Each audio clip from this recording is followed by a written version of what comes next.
Pra começar?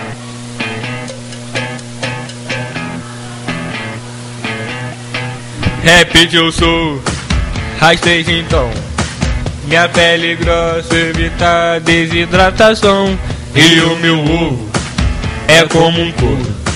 Baixa umidade a minha fêmea colocará.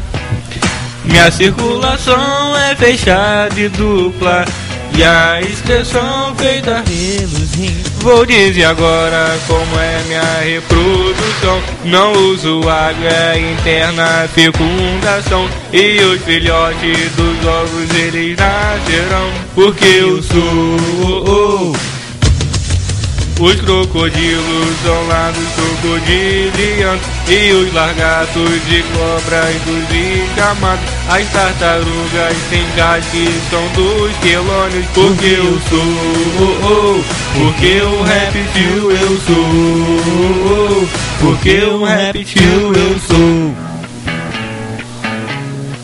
Réptil eu sou, rasteja então.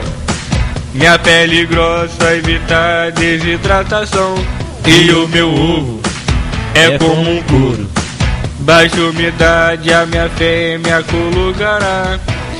Minha circulação é fechada e dupla, e a excreção feita pelos rins. Vou dizer agora como é minha reprodução. Não uso água interna, fecundação. E os filhotes dos ovos eles nascerão. Porque eu sou, porque o réptil os crocodilos são lá dos crocodilianos. E os lagartos e cobras dos escamados. As tartarugas em casque são dos quelônios. Porque eu sou, porque o réptil eu sou, porque o réptil eu sou.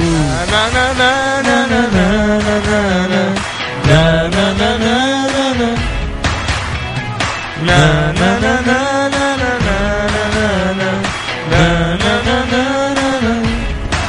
Eu sou carnívoro, de carne vou me alimentar. Herbívoro posso ser, de plantas vou gostar. Meu sangue frio e respiração pulmonar. Porque eu sou, porque o réptil eu sou. Agora como é minha reprodução.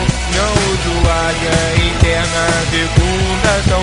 E os filhotes dos ovos eles nascerão. Porque eu sou,